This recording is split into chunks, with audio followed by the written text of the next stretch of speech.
آپ نے اکثر یہ سنا ہوگا کہ مومن کو ڈپریشن نہیں ہو سکتی. میں سمجھتا ہوں کہ یہ بات ادھوری ہے. ڈپریشن دو طرح کی ہوتی ہے. ایک ایگزسٹینشیل ڈپریشن مومن کو نہیں ہو سکتی میں سمجھتا ہوں، کیونکہ ایگزسٹینشیل ڈپریشن کا تعلق اس بات سے ہے کہ ایک بندے کو اس کا مقصد ہی نظر نہ آئے اور ایک بندہ اپنی ایگزسٹنس کو چیلنج کر دے. ایسا ایک مومن کو نہیں کرنا چاہیے، نہ کر سکتا، کیونکہ مومن کا بہت کرسٹل کلیئر کانسیپٹ ہوتا ہے آخرت کے اوپر.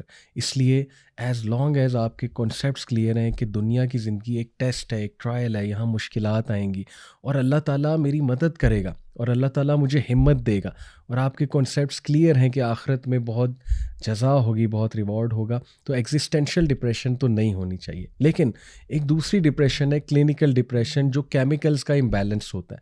وہ کسی کو بھی ہو سکتا ہے، ضروری نہیں کہ کوئی مومن ہو یا کوئی مومن نہ ہو، کسی بھی انسان کو ہو سکتا ہے، کیونکہ وہ ایک بایولوجیکل چیز ہے. تو ہمیں لوگوں کو جج نہیں کرنا چاہیے جب وہ ڈپریشن کی بات کریں. ہیونگ سیڈ اٹ، ہمیں ہر بات کو بھی ڈپریشن نہیں کہنا چاہیے. ہم ایون غم کو، سیڈنس کو، پریشانی کو بھی ڈپریشن کہہ دیتے ہیں. تو اتنا ہمیں لوزلی ڈپریشن کا لفظ استعمال نہیں کرنا چاہیے. تو بات کرنے کا مقصد ہے کہ ڈپریشن بالکل ریئل ہے، لیکن اس کو لوزلی استعمال نہیں کرنا چاہیے.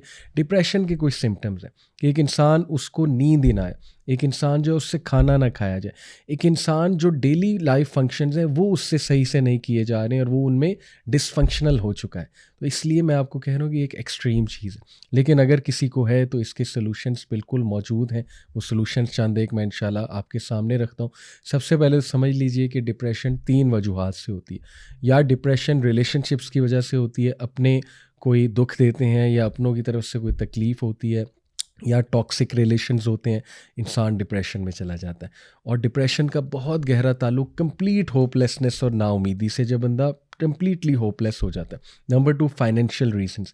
انسان معاشی وجوہات کی وجہ سے ڈپریشن میں جا سکتا ہے. کوئی بزنس لاس ہو گیا، یا کوئی بہت دیر سے معاشی مسئلہ چل رہا ہے، اللہ معاف کرے، فقر سے، جیسے ہمارے نبی نے جو ہے وہ ظاہر ہے ریفیوج بھی مانگی ہے. اور نمبر 3، ماضی کی کچھ ایسی چیزیں ہوں کہ انسان ڈپریشن سے نکل ہی نہ سکے. تو یہ 3 مین وجوہات ہیں. اس کا سلوشن، سب سے پہلا سلوشن ہے دعا.